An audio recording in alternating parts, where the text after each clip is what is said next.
ملک الموت کو 2 مرتبہ رحم آیا۔ بسم اللہ الرحمن الرحیم۔ السلام علیکم عابدین وائس یوٹیوب چینل کے معزز خواتین و حضرات۔ مشہور قصہ ہے کہ ایک مرتبہ اللہ تعالیٰ نے ملک الموت سے پوچھا کہ تم نے بے شمار روحیں نکالی ہے، دن رات کا یہی مشغلہ ہے، یہ بتاؤ کہ کبھی کسی کی روح نکالتے ہوئے رحم بھی آیا؟ فرشتے نے عرض کیا کہ صرف 2 آدمیوں پر رحم آیا۔ اللہ تعالیٰ نے فرمایا کون ہے جن پر تم کو بھی رحم آ گیا؟ فرشتے نے کہا کہ ایک مرتبہ ایک سمندری جہاز جس میں عورتیں بچے سب سوار تھے سمندر میں سفر کر رہا تھا، طوفان آ گیا اور جہاز ڈوب گیا۔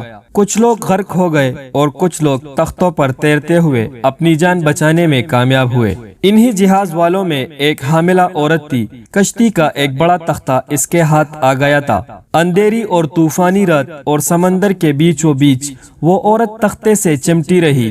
اسی حالت میں اس نے بچے کو جنم دیا اور بچے کو اپنے سینے سے لپٹا لیا۔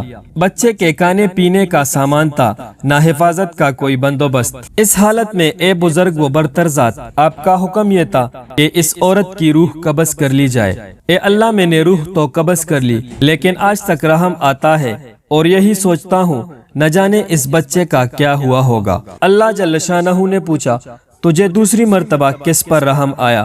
ملک الموت نے عرض کیا کہ شداد نامی آپ کا ایک نافرمان بندہ تھا جسے آپ نے بادشاہت اور مال و دولت کی فراوانی عطا فرمائی تھی۔ اس نے کہا کہ میں دنیا میں جنت بناؤں گا، پھر اس نے جنت بنانا شروع کی اور اربوں کربوں دینار خرچ کرتا رہا، اور اس نے طے کر لیا کہ جنت پوری تیار ہو جانے کے بعد ہی اس میں داخل ہوگا۔ برسوں انتظار کے بعد جب جنت میں داخلے کا وقت آیا، ابھی اس کا ایک قدم اس کے جنت کے اندر اور دوسرا باہر تھا کہ آپ کا حکم ہوا کہ اس کی روح کو قبض کر لو۔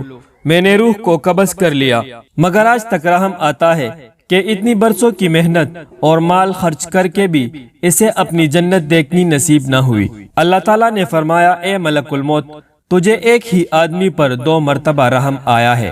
تجھے معلوم نہیں کہ یہ شداد وہی بچہ تھا جس کی ماں کی روح تو نے اندھیری اور طوفانی رات میں قبض کی تھی۔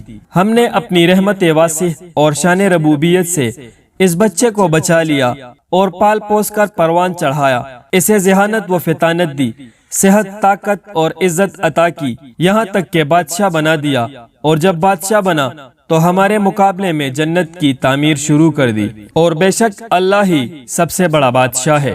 دعا ہے رب کریم مولا کہ ہماری صغیرہ اور کبیرہ گناہ معاف فرما اور ہمیں اپنی رحمتوں کے سائے میں رکھ، آمین ثم آمین۔